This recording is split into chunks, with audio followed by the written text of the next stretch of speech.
একজন অসুস্থ ব্যক্তির দিকে তাকে জিজ্ঞেস করেন সুস্থতা কতটুকু নিয়ামত।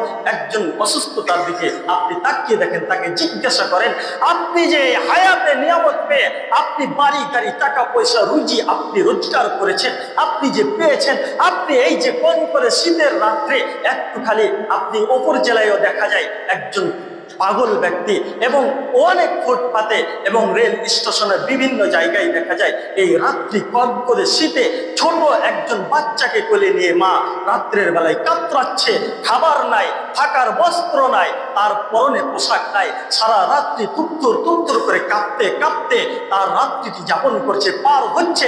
তার দিকে তাকিয়ে দেখেন যে ওই কেমন ভাবে আছে আর আপনি কত বড় নিয়ামতে আছেন।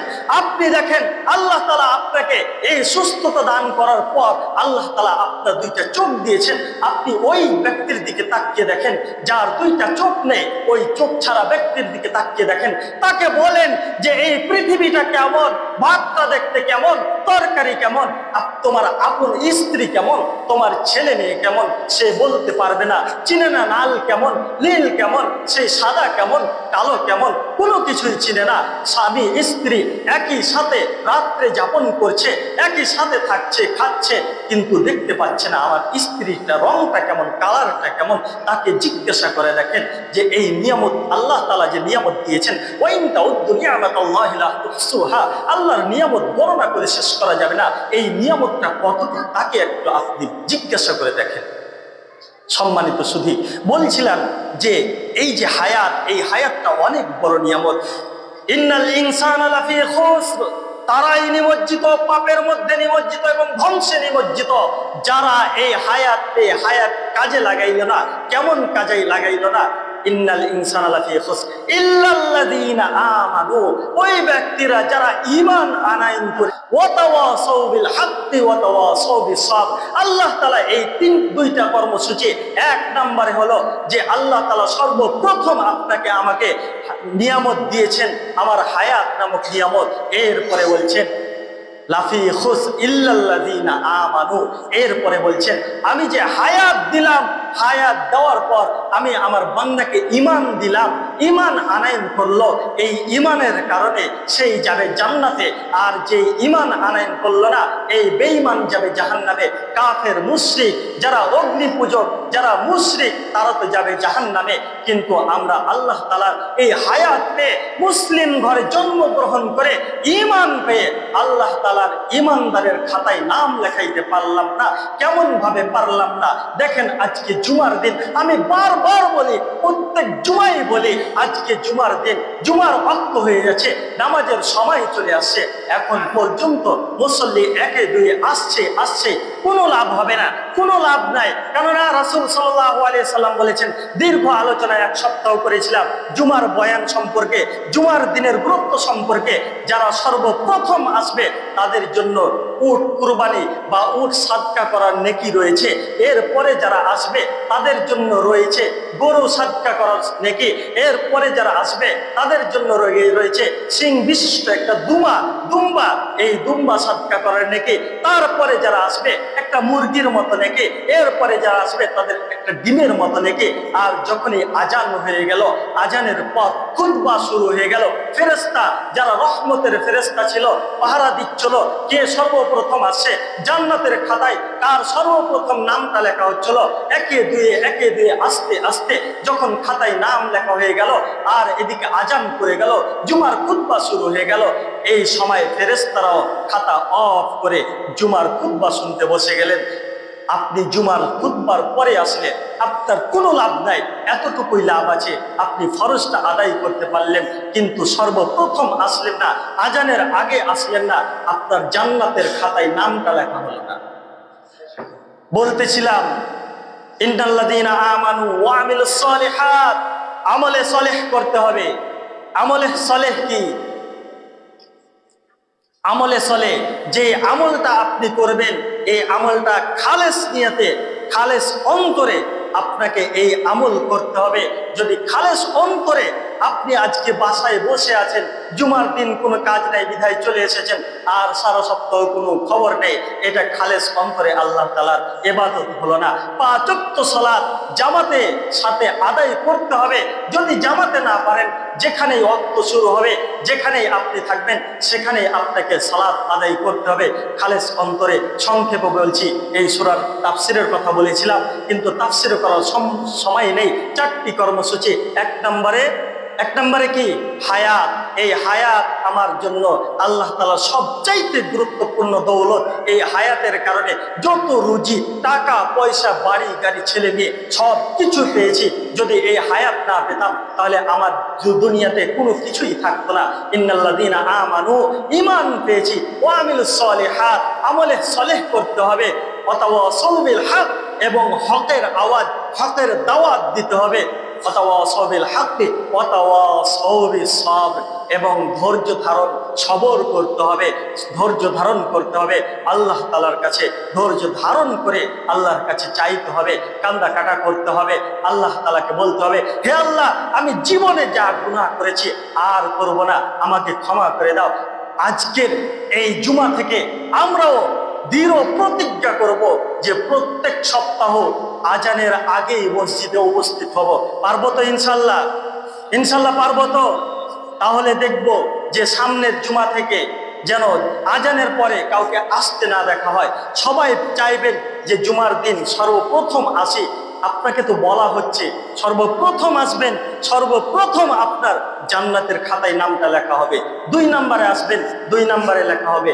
এইরকম ভাবে লিখতে লিখতে লিখতে দেখেন না, রিলিফের মাল দিতে দিতে দিতে দিতে যখন শর্ট পড়ে যায়, পিছনে যারা আসে, যদি 10 কেজি 5 কেজি থাকে বেজে যায়, ওইটাকে তখন এই 2 কেজি 1 কেজি 3 কেজি করে বন্টন করে দেওয়া হয়। ঠিক এটাও ওই রকম রিলিফের মালের মতো আপনি সর্বপ্রথম আসবেন, শ্রেষ্ঠ কাতার পাইবেন, দ্বিতীয় জনে আসবেন, দ্বিতীয় কাতার পাবেন, তৃতীয়বারে আসবেন, তৃতীয় কাতার পাবেন।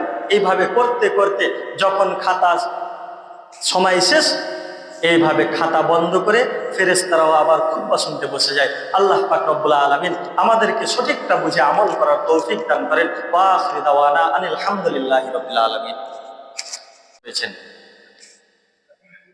আল্লাহ তাআলা বলছেন ওয়াল আসর। এই সর্বপ্রথমে এই সূরাতে আল্লাহ তাআলা গুরুত্ব বোঝানোর জন্য বলছেন ওয়াল আসর, সময়ের কসম। এই সময়টা কত দামি। আল্লাহ তাআলা চাইলে পারতেন যে আল্লাহ তাআলার পৃথিবীতে অনেক অনেক দামি দামি বস্তু রয়েছে, আল্লাহ তাআলার অনেক দামি দামি মাখলুক রয়েছে, সব কিছুই বাদ দিয়ে আল্লাহ তাআলা সময়ের কসম খাইলেন। আল্লাহ চাইলে পারতেন মক্কার কসম খাইতে, আল্লাহ চাইলে পারতেন পবিত্র মদিনার কসম খাইতে, আল্লাহ চাইলে পারতেন এই জায়গাটার, যে আল্লাহ তাআলা সর্বপ্রথম কাবা, যেই কাবাকে কেন্দ্র করে আল্লাহ সুবহানাহু ওয়া তাআলা প্রত্যেক দিন দৈনন্দিন 70,000 আল্লাহ তাআলা রহমত বর্ষণ করেন, সেই কাবার কসম খেতে পারতেন। আল্লাহ তাআলার এত বিশাল সৃষ্টি, আসমানের কসম খাইতে পারতেন। আল্লাহ তাআলার এত বড় আল্লাহর সৃষ্টি, যা মানব জাতির চোখে তাদের নজরে আসে না, আল্লাহ তাআলার এই জমিনের কসম খাইতে পারতেন। এমনকি মানব জাতির সংবিধান কোরআনুল কারীমের কসম খেয়ে বলতে পারতেন, পুরা কোরআনের কসম খেয়ে বলতে পারতেন। কিন্তু আল্লাহ তাআলা এই সমস্ত কোনো জিনিসেরই আল্লাহ তাআলা কসম খায় নাই। আল্লাহ তাআলা বলছেন ওয়াল আসর, সময়ের কসম। কারণ এই সময়টা প্রত্যেক মানুষের জীবনে এত গুরুত্বপূর্ণ, যেই মানুষকে আল্লাহ তাআলা এই হায়াত নামক দৌলত, এই যে দৌলত দিয়েছে, এই সময় দিয়েছে, সময়ের কারণে আস্তে আস্তে করে বড় হয়েছে। বড় হওয়ার পর সে সংসার করতে পেরেছে, বাড়ি গাড়ি টাকা পয়সা সব কিছুই করতে পেরেছে, শুধুমাত্র কেবলমাত্র এই হায়াত যদি না থাকতো, তাহলে এই পৃথিবীতে এসে তার যে আশা ভরসা আকাঙ্ক্ষা, সব কিছুই আশা ভরসা আকাঙ্ক্ষা থেকেই যেত, কিন্তু তার আশা আকাঙ্ক্ষা পূর্ণ হতো না। আল্লাহ তাআলার ডাকে সাড়া দিয়ে পরপারে পাড়ি জমাইতো, কিন্তু আল্লাহ তাআলা এই সময়কে দিলেন যে মানুষের জীবনে সবচাইতে গুরুত্বপূর্ণ নিয়ামত, যেই নিয়ামতগুলি তুমি গুনে গুনে শেষ করতে পারবে না। ওয়াইন তাউদ্দু নিয়ামাতাল্লাহি লা তুহসুহা। আর এই নিয়ামত আমি এতই নিয়ামত দিয়েছি, জীবনে তুমি সব কিছুই তাকাও, যা কিছু তুমি চলছো ফিরছো, একটা কদম বাড়াইছো, খাচ্ছ দাচ্ছ পান করছো, সব কিছুই আমার নিয়ামত। আর এই নিয়ামতের মধ্যে সর্বপ্রথম নিয়ামত হলো হায়াত। এই হায়াত নিয়ামত, এই জন্য তো আল্লাহ তাআলা বলছেন ওয়াল আসর, সময়ের কসম, ইন্নাল ইনসানা লাফি খুসর, নিশ্চয় নিশ্চয় যারা সময় পাইল, সময় পাওয়ার পরেও আমি আল্লাহ তাআলার বিধিবিধানকে অনুসরণ করলো না, অনুকরণ করলো না, মানলো না, তাদের জন্য এই পৃথিবীর হায়াত, যে হায়াত পেয়েছে, এই হায়াত তার জন্য ক্ষতিগ্রস্ত, সেই ক্ষতিগ্রস্তর মধ্যে নিমজ্জিত, সেই পাপে নিমজ্জিত, এই ক্ষতিগ্রস্ত তার ইহকালীন জীবনও ভ্রষ্ট করে দেবে এবং পরকালীন জীবনও হারিয়ে দেবে, আর তাকে যেতে হবে জাহান্নামে। তাহলে এই সূরার মধ্যে 4টি কর্মসূচির মধ্যে আল্লাহ তাআলা 1 নম্বরে বলছেন হায়াত। যে হায়াত তোমাকে দিয়েছি, এই হায়াত তোমার জীবনে যতগুলি নিয়ামত দেখছো, সব চাইতে গুরুত্বপূর্ণ বড় নিয়ামত হচ্ছে তোমার হায়াত। আর এই হায়াতকে তুমি যদি কাজে না লাগাইতে পারো, ইন্নাল ইনসানা লাফি খুসর, তুমি হয়ে যাবে একজন নিমজ্জিত, তুমি হয়ে যাবে ধ্বংস, তুমি হয়ে যাবে নষ্ট, তুমি পাপের সাথে জড়িত হয়ে যাবে যদি এই হায়াতকে তুমি সঠিক পথে কাজে না লাগাও।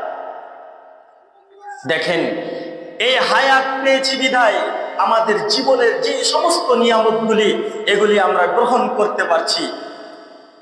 রাসূল সাল্লাল্লাহু আলাইহি ওয়াসাল্লাম, আবু সাঈদ খুদরি রাদিয়াল্লাহু তাআলা আনহু হাদিস বর্ণনা করছেন, রাসূল সাল্লাল্লাহু আলাইহি ওয়াসাল্লাম ভর দুপুরে একদিন পথে বের হয়েছেন। পথে চলতে চলতে ইতিমধ্যে দেখা হয়েছে আবু বকর রাদিয়াল্লাহু তাআলা আনহু এবং উমর রাদিয়াল্লাহু তাআলা আনহুর সাথে। রাসূল সাল্লাল্লাহু আলাইহি ওয়াসাল্লাম তাদেরকে জিজ্ঞাসা করছে, হে আবু বকর, উমর, এখন না ভর দুপুর, এই সময় তো মানুষ খেয়ে একটু কাইলুলা করে, অর্থাৎ খেয়ে একটু বিছানায় গড়াগড়ি করে, ঘুমায় বা শুয়ে থাকে, এই সময় তোমরা বাইরে কেন? দেখছেন, রাসূল বলছেন আবু বকর রাদিয়াল্লাহু তাআলা আনহু এবং উমর রাদিয়াল্লাহু তাআলা আনহুকে, আবু বকর রাদিয়াল্লাহু তাআলা আনহু কেমন একজন ব্যক্তি ছিলেন এবং উমর রাদিয়াল্লাহু তাআলা আনহু কেমন ব্যক্তি ছিলেন, আপনাদেরকে একটু উদাহরণ দিলেই বুঝতে পারবেন। রাসূল সাল্লাল্লাহু আলাইহি ওয়াসাল্লাম সাহাবায়ে কেরামকে নিয়ে বসা। রাসূল বলছেন যে জান্নাতের মধ্যে 8টি দরজা রয়েছে, এই 8টি দরজার মধ্যে এমন কিছু মানুষ আছে যে 8টি দরজা দিয়েই ঢোকার মতো তার সামর্থ্য থাকবে, এত দামি তারা। আবু বকর রাদিয়াল্লাহু তাআলা আনহু বলছেন যে ইয়া রাসূলুল্লাহ, আমার মাতা পিতা আপনার জন্য কুরবানি হোক। ইয়া রাসূলুল্লাহ, ওই ব্যক্তিগুলো কে যে 8টি দরজার মধ্যে যে কোনো দরজা দিয়ে ঢুকবে, 8টি দরজায় তাকে ডাকতে থাকবে?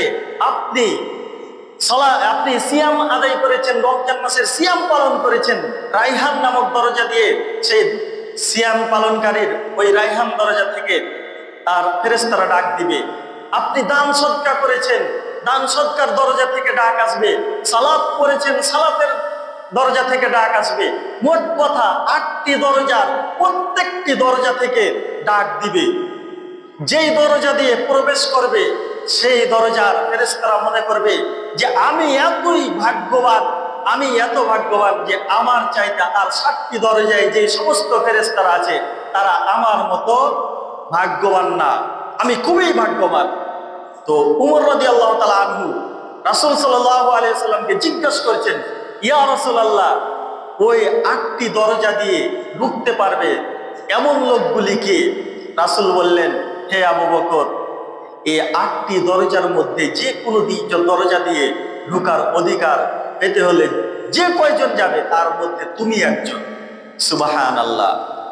আবু বকর রাদিয়াল্লাহু তাআলা আনহু এত বড় একজন সাহাবী, আশারায়ে মুবাশশারাত, যাদেরকে আল্লাহ রাসূল গুনে গুনে হাতে গুনে গুনে যাদের নাম ঘোষণা করেছে, আবু বকর ফিল জান্নাহ, উসমান ফিল জান্নাহ, আলী ফিল জান্নাহ, উমর ফিল জান্নাহ, এইভাবে যাদেরকে জান্নাতের প্রতিশ্রুতি দিয়েছে তার মধ্যে একজন আবু বকর রাদিয়াল্লাহু তাআলা।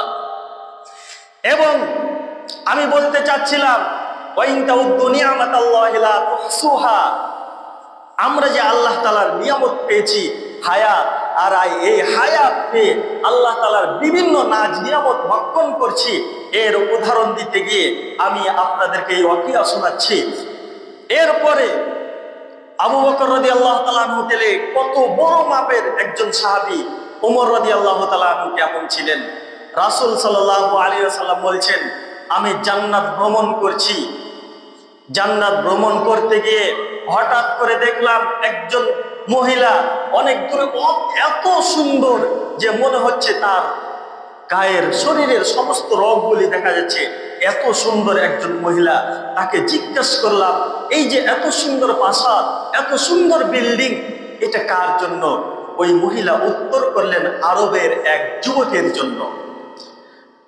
ফেরেশতার মাধ্যমে আল্লাহ তাআলা জানাই দিলেন, ইলহাম নাজিল করে দিলেন যে এটা, এই জান্নাত তুমি দেখছো, এই জান্নাত তোমার ওই ব্যক্তি, তোমার ওই বান্দা যেই তার পথ হারা থেকে, পথ ভুলা থেকে পথে এসে তোমার সাহাবীতে পরিণত হয়েছে, সেই উমর ফিল জান্নাহ। এই উমরের জন্য এই জান্নাতের প্রাসাদটা তৈরি করা হয়েছে। রাসূল সাল্লাল্লাহু আলাইহি ওয়াসাল্লাম আসলেন, ইসরাত থেকে আসার পর উমর রাদিয়াল্লাহু তাআলা আনহুকে বলছেন, হে উমর, আমি যদি জানতাম যে তোমার এই যে এতগুলি তুমি সওয়াবের অধিকারী, আর তোমার জন্য জান্নাতে এত সুন্দর একটা প্রাসাদ তৈরি করা হয়েছে, যদি জানতাম, যে আমি আসার আগেই যদি জানতাম, তাহলে আমি ওই রুমের ভিতর ঢুকে ঢুকে দেখতাম তোমার জন্য আল্লাহ জান্নাতে কি নিয়ামত রেখেছে। এই দুইজন সাহাবীর সাথে দেখা হয়েছে, তাদেরকে বলছে যে এই ভর দুপুরে তোমরা কোথায় যাচ্ছ? তখন আবু বকর রাদিয়াল্লাহু তাআলা আনহু এবং উমর রাদিয়াল্লাহু তাআলা আনহু ঘুরিয়ে আবার প্রশ্ন করছেন, ইয়া রাসূলুল্লাহ, আমরা তো ভর দুপুরে বুঝছি যে কোথায় এসেছি, এই পথে কেন এত তীব্র গরম রৌদ্র তাপে আমরা রাস্তায় কেন? ইয়া রাসূলুল্লাহ, আমরা তো এসেছি এক ধান্দায়, কিন্তু আপনি কি জন্য এসেছেন?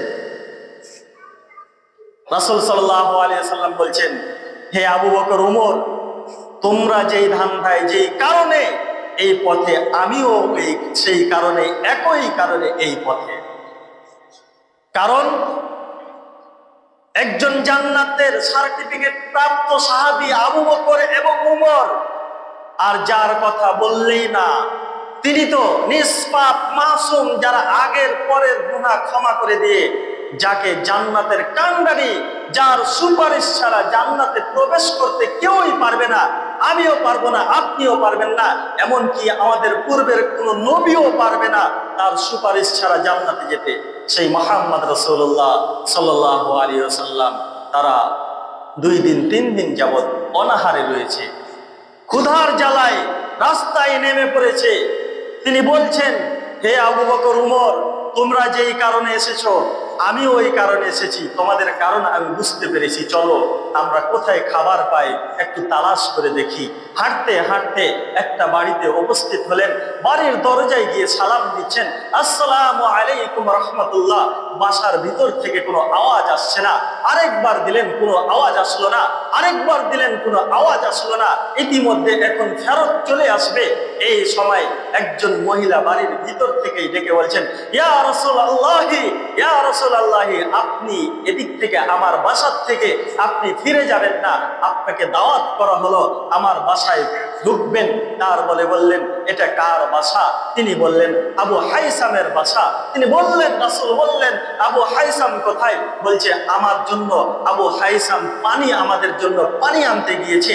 আবু হাইসাম আসলেন, আসার সাথে সাথে আসার সাথে সাথে আবু বকর রাদিয়াল্লাহু তাআলা আনহু, ওমর রাদিয়াল্লাহু তাআলা আনহু এবং রাসূল সাল্লাল্লাহু আলাইহি সাল্লামকে দেখেই একটা চিৎকার করে বললেন, আল্লাহু আকবার, আমার বাড়িতে আজকে যেই মেহমান এসেছে, আমার জীবন ধন্য, আমার চাইতে আর ধন্য কোনো ব্যক্তি হতে পারে না।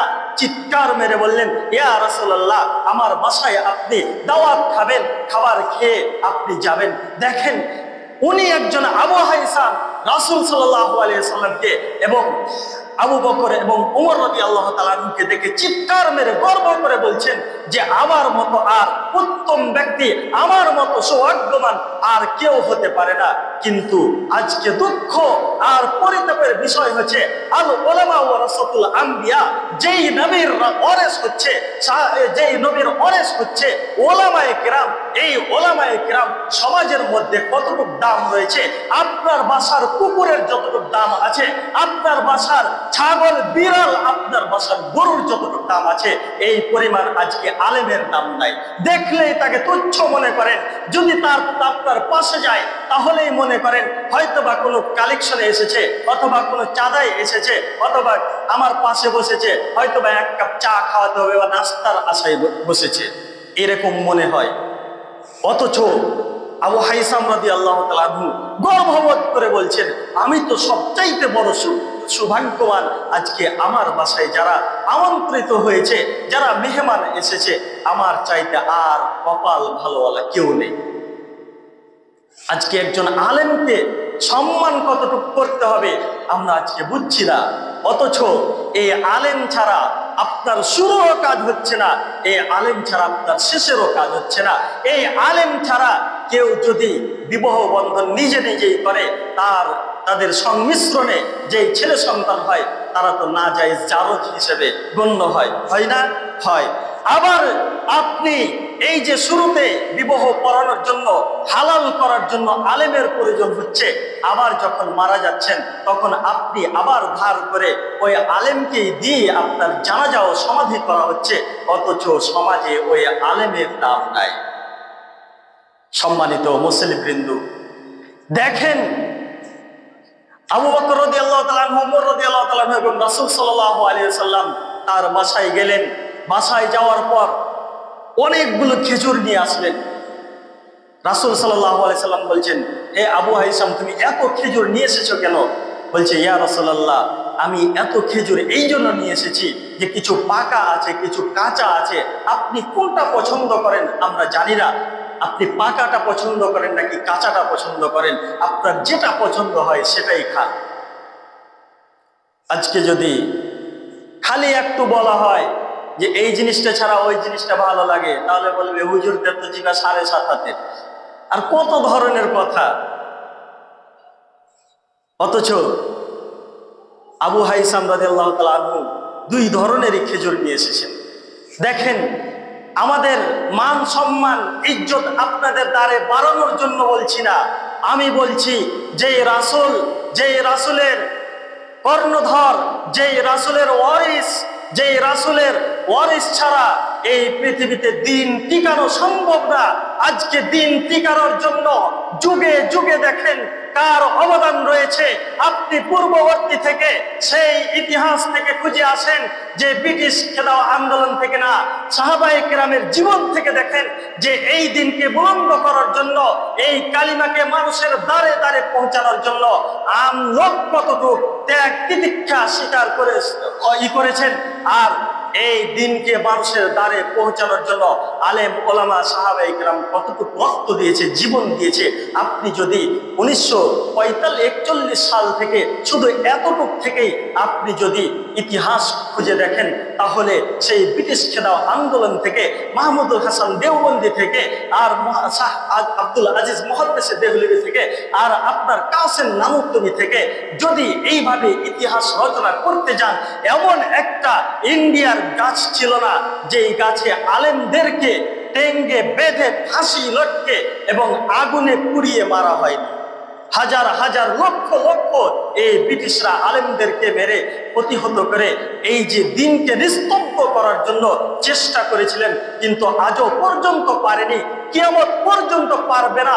যতদিন পর্যন্ত এই ভূখণ্ডে আল্লাহ বলনেওয়ালা রয়েছে, ততদিন পর্যন্ত আল্লাহ তাআলা এই জমিনে আল্লাহ তাআলার দিন কায়েম রাখবে, কেউ প্রতিহত করতে পারবে না।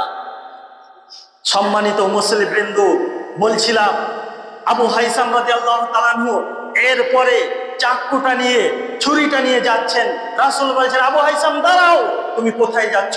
বলছেন, ইয়া রাসূলুল্লাহ, আমার বাসায় ছাগল রয়েছে, আজকে ছাগল জবাই করে আমি আপনাদেরকে দাওয়াত খাওয়াবো। রাসূল সাল্লাল্লাহু আলাইহি সাল্লাম বললেন, হে আবু হাইসাম, তুমি দুধের ছাগল জবাই করবে না, কারণ দুধের সংকট দেখা যাবে এবং এর সাথে সাথে গোশতেরও সংকট দেখা যাবে। তুমি দুধের ছাগল ছাড়া, যেগুলো দুধ হয় না, এই ছাগল তুমি জবাই করো। আবার এই ছাগল জবাই করা হলো, রান্না করা হলো তৃপ্তি সহকারে। রাসূল এবং আবু বকর, ওমর রাদিয়াল্লাহু তাআলা আনহু খেলেন। খাওয়ার পরে রাসূল সাল্লাল্লাহু আলাইহি সাল্লাম বলছেন, হে আবু বকর, হে ওমর, তোমরা যে তৃপ্তি সহকারে খেয়েছো, কাল কিয়ামতের দিন এই যে আল্লাহ তাআলার বিচারের কাঠগড়ায় যখন দাঁড় হবেন, তখন কিন্তু এর ব্যাপারও তোমাকে আল্লাহ তাআলার কাছে হিসাব দেওয়া লাগবে। দেখেন, ক্ষুধার্ত অবস্থায় বের হলেন, সামান্য তৃপ্তি সহকারে খেয়েছেন, এর পরেও তিনি বলছেন কি যে এর হিসাব দেওয়া লাগবে। তাহলে তার নিয়ামতের ব্যাপারে, আল্লাহ তাআলার নিয়ামতের ব্যাপারে কতটুকু সচ্চর ছিলেন। রাসূল সাল্লাল্লাহু আলাইহি ওয়াসাল্লাম সালাতুল খাউফ নামাজের মধ্যে দাঁড়িয়ে গেছেন। দাঁড়ার পরে রাসূল সাল্লাল্লাহু আলাইহি ওয়াসাল্লাম মাঝে মধ্যে একবার করে সামনের দিকে হাত বাড়াচ্ছেন। নামাজ শেষ করা হলো। সাহাবায়ে কেরাম বললেন, ইয়া রাসূলুল্লাহ, অন্যদিন আপনার পিছনে আমরা নামাজ পড়ি, কিন্তু এইরকম তো দেখি নাই।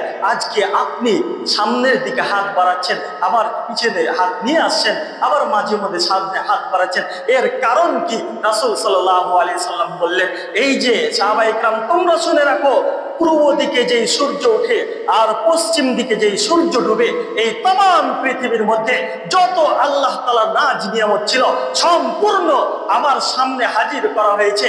এবং ফেরেশতা বলছে, নাও, তুমি যেখান থেকে ইচ্ছা সেখান থেকে ভক্ষণ করো, খাও। আমি চাচ্ছিলাম এক ফোঁটা আমি আঙ্গুরগুলো নিব, কিন্তু আমার মনের মধ্যে আসলো, কি যেন আসলো, আমি আঙ্গুর নিলাম না। যদি আমি এক ফোঁটা আঙ্গুর নিতাম, তাহলে আমার উম্মত সারা জীবন, যতদিন পর্যন্ত কিয়ামত হতো না, এতদিন পর্যন্ত জান্নাতের নাজ নিয়ামত, ফল ফসল সব কিছু খেয়ে ভক্ষণ করত। ভাত খাওয়া লাগতো না, রুটি খাওয়া লাগতো না, আর অন্য কিছু খাওয়া লাগতো না। কিন্তু আমি চিন্তা করলাম, আমার উম্মত সব কিছু আল্লাহ তাআলার নাজ নিয়ামত পেয়ে সেই আয়ামে জাহিলিয়াতের ওই যে ইহুদিদের মতো অবস্থা হয়ে যায় কিনা, আমি সেদিকে আমার হঠাৎ করে লক্ষ্য পড়লো যে তাদের মতো হয়ে যাবে। আর তাদের মতো হয়ে গেলে আমার উম্মত জাহান্নামে যাওয়ার জন্য সহজ রাস্তা, একটা উপায় পেয়ে যাবে। না, আমি এই রকম খাবার আমি নিব না। আমি চাই না আমার উম্মত পথভ্রষ্ট হয়ে যায়, ওয়ালাদ-দাল্লিন, ওই যে ব্যক্তিদের জন্য ইহুদিদের মতো পথভ্রষ্ট হয়ে যায়, এটা আমি চাইনি। এর কারণে একবার আমি সামনে হাত বাড়াচ্ছি, আবার পিছনে নিয়ে আসছি। অথচ রাসূল সাল্লাল্লাহু আলাইহি সাল্লাম ক্ষুধার্ত, এরপরেও সেই আল্লাহ তাআলার নিয়ামতের দিক দিয়ে কতটুকু সচ্চর ছিলেন, আমরা কতটুকু। দেখেন, আল্লাহ তাআলা আপনাকে আমাকে হায়াত দিয়েছেন, হায়াত নামক দৌলত দিয়েছেন, আর আপনি এই হায়াতটা কত গুরুত্বপূর্ণ তাকিয়ে